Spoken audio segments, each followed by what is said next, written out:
Sino ang nagkaloob? Isang maikling kwentong nagmula sa bansang Pakistan. Isang mayabang na hari ang may 7 anak na dalagang may nakasisilaw na kagandahan at busilak na kawalang malay. Mahal na mahal niya ang kanyang mga anak, lalo na ang pinakabata. Hindi lamang iyon ang pinakamaganda sa lahat, kundi siya ring pinakamahusay magluto sa buong kaharian. Tuwing umaga, bago pulungin ang korte, tinatawag at tinatanong niya ang kanyang mga anak na dalaga. Sabihin ninyo, mahal kong mga anak, sino ang nagkakaloob ng lahat ng inyong kinakain?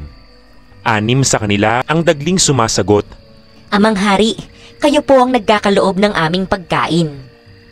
Ngunit ang ika-7 prinsesa ay laging tahimik lamang.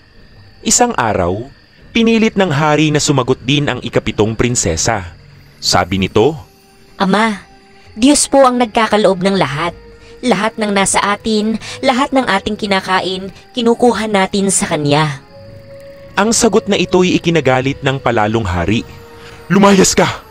Sigaw niyon at inutusan nito ang isang alila para ilabas ang prinsesa at iwan ito sa gitna ng gubat. Habang ang dalagay nakaupo sa gubat at malungkot na pinag-iisipan ang kanyang kasawian, siya'y nakatulog. Kinaumagahan ay nagising siya sa malamig at malamyos na himig ng isang plauta. Dumilat siya at nakita ang isang binatang tumutugtog ng plauta. Nang tanungin ng prinsesa ang lalaki kung paano itong napunta sa gubat, sumagot ang lalaki. Pinapastulan ko po ang mga kalabaw ng aking amo at kahapoy nawalan ako ng isa. Kaya natatakot akong umuwi at lagi kong tinutugtog ang aking plauta para maakit bumalik ang nawawalang kalabaw. Pero kayo, magandang prinsesa, paano kayo napunta rito sa gubat? Ang sagot ng prinsesa, Hindi rin ako makauwi. Bakit di ka maging katulong ko at magkasama tayong hahanap ng matitirahan? Pumayag ang binata at sila'y naglakbay patungo sa silangan. Maghapon silang naglakbay ng gutom at uhaw. Nang humahaba na ang mga anino at lumalamig na ang hangin, sila'y dumating sa mga pader ng isang syudad. Ang sabi ng prinsesa, Pumasok ka sa syudad at hanapin doon ang pinakamayamang mag-aalahas. Sabihin sa kanyang isang prinsesa ang naghihintay sa kanya sa labas ng pader. Madaling nakabalik ang lalaki, kasama ng pinakamayamang mag-aalahas ng syudad. Bilang kapalit ng kaakit-akit na kwintas na may pambihira at napakamamahaling mga bato, ibinigay ng mag-aalahas ang lahat ng hinihiling ng prinsesa. Isang kabayong may montura para sa kanya, salapi, at para sa binata ay isang barong angkop sa isang katulong ng maharlika. Nagpatuloy sa paglalakbay ang prinsesa at ang binata. Sa wakas, dumating sila sa isang lugar na nagustuhan nila at ang prinsesa ay nagpasyang magpatayo roon ng sarili niyang munting palasyo. Tinuruan din niya ang hamak na pastol ng kalabaw ng tungkol sa mga sining ng pakikipaglaban at ng kapayapaan. Isang araw, habang sila'y namamasyal, sinabi ng prinsesa sa binata, Pakikuha mo ako ng kaunting inumin at ako'y mamamatay na sa uhaw. Ang binatay agad naghanap ng tubig. Diyos ang nagkakaloob at madaling nakakita ang binata ng isang batis ng malamig na tubig. Pinuno niya ang isang tasa at paalis na siya nang makakita ng magaganda at nagkikislapang mga rubi na nasa ilalim ng tubig. Pumulot siya ng ilan at inipit ang mga iyon sa mga luping kanyang turban. Pagkaraan ng 1 buwan at kalahati, ang palasyo'y yari na, at ang prinsesa at ang kanyang katulong ay lumipat na roon. Madalas kunin ng lalaki sa kanyang turban ang mga rubi at pinaglalaroan niya ang mga ito. Isang araw, naisip niyang kung susundan niya ang batis, maaaring makita niya ang pinagmumulan ng gayong kagagandang hiyas. Inihatid siya ng palayo ng batis sa silangan hanggang matagpuan niya ang sariling nakatayo sa tapat ng pader ng isang malaking palasyo.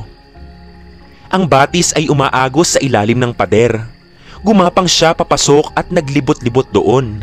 Tila walang tao sa palasyo. Sa wakas, nabuksan niya ang isang tarangkahang patungo sa isang patio sa loob na inaagusan ng batis ding iyon. At doon sa tabi ng batis ay nakalagay ang ulo ng isang magandang babae. May dugong pumapatak mula roon. Ang mga patak ng dugo ay nagiging mga rubing kumikislap pagbagsak sa tubig. Sa di kalayuan, nakabuwal ang walang ulong katawan ng babae. Tumakbo siya papalayo, ngunit natalisod siya sa isang makapal na tablang nakabuwal sa lupa. Biglang-bigla, lumipad ang putol na ulo at muling umugnay sa katawan at ang babae ay muling nabuhay. Naaawang tiningnan ng babae ang natatakot na binata at sinabi, Binata, anong kapalaran ang nagdala sa iyo rito? Tumakbo ka para makaligtas, kundi aabutan ka rito ng genie at lulurayin ka niya. Naglakas loob ang binata at nagtanong rito, Sino ka? Ako'y anak ng hari ng mga diwata. Sagot ng babae. Ang pangalan ko'y Laipari o Pulang Diwata. Ibig kong makapangasawa ng genie na may-ari ng palasyong ito, pero galit ako sa kanya, kaya ikinulong niya ako rito. Tuwing umaga, bago siya umalis para maghanap ng makakain, inilalagay niya ako sa mahiwagang tablang ito at ang ulo ko'y natatanggal. At pagbalik niya sa gabi, binubuhay niya akong muli. Nadidinig kong dumarating na siya. Dali! Ibalik mo sa dati ang tabla para mamatay akong muli at magtago ka't galit iyon. Sinunod ng binata ang utos ng Pulang Diwata at katatago pa lamang niya nang mabilis na pumasok ang umuungol na genie. Nakaamoy ako ng tao! Nakaamoy ako ng tao! Mabilis na binuhay ng genie ang babae at winika. Nakaamoy ako ng tao at ako'y gutom na gutom. Sabihin mo sa akin kung nasaan ang tao para makain ko siya. Ngunit nagmaang-maangan ng Pulang Diwata. Kaya muli siyang pinatay ng genie at ito'y nagpatuloy sa pangangaso. Pagkaalis ng genie, pagapang na lumabas mula sa pinagtataguan ng binata at muli niyang binuhay ang babae sa pamamagitan ng mahiwagang tabla. Nagplano sila ng pagtakas. Sinabi sa kanya ng Pulang Diwata na pumanaog siya sa isang munting kwartong madilim na katatagpuan niya ng isang loro sa isang gintong hawla. Pag nangangaso ang genie, iniiwan niya ang kanyang kaluluwa sa lorong iyon. At kung wala siyang kaluluwa, mamamatay siya. Paliwanag niya. Dali! Dalhin mo sa akin ang loro. Kadadala pa lang ng binata ng loro nang biglang ang mundo'y waring niyanig ng kulog at bagyo. Sa pagsambulat ng usok ay lumitaw ang genie na halos mabaliw sa galit. Tiyak na papatayin niya ang dalawa. Ngunit mabilis na kinuha ng Pulang Diwata ang loro mula sa hawla at sinakal ang ibon. Pagdakay bumagsak sa lupa ang genie at namatay na parang bato. Nakatakas ang dalawa mula sa palasyo ng genie, dala-dala ang mahiwagang tabla. Isinama ng binata sa pag-uwi ang Pulang Diwata. Masiglang tinanggap ng prinsesa ang diwata at madaling naging parang magkapatid ang dalawang babae. Tuwing gabi, nahihiga sa mahiwagang tabla ang Pulang Diwata, ang kanyang ulo'y natatanggal sa kanyang katawan at ang dugo'y nabubuong bunton ng kumikinang na mga rubing walang kapantay sa kagandahan. Tuwing umaga, ginagalaw ng prinsesa at ng binata ang tabla at ang Pulang Diwata ay muling nabubuhay. Pagkaraan ng ilang panahon, nagpasya ang Pulang Diwata na umalis para sa isang mahabang paglalakbay. Gayunpaman, bago umalis, nagtayo siya ng isang bagong palasyo para sa prinsesa sa tulong ng mahiwagang tabla at inanyayahan nila ang maraming panauhin sa malaking handaan sa bagong palasyo. Kabilang sa mga panauhin ay ang amang hari ng prinsesa. Ang prinsesa mismo ang nagluto ng mga paboritong pagkain ng hari para sa handaang iyon.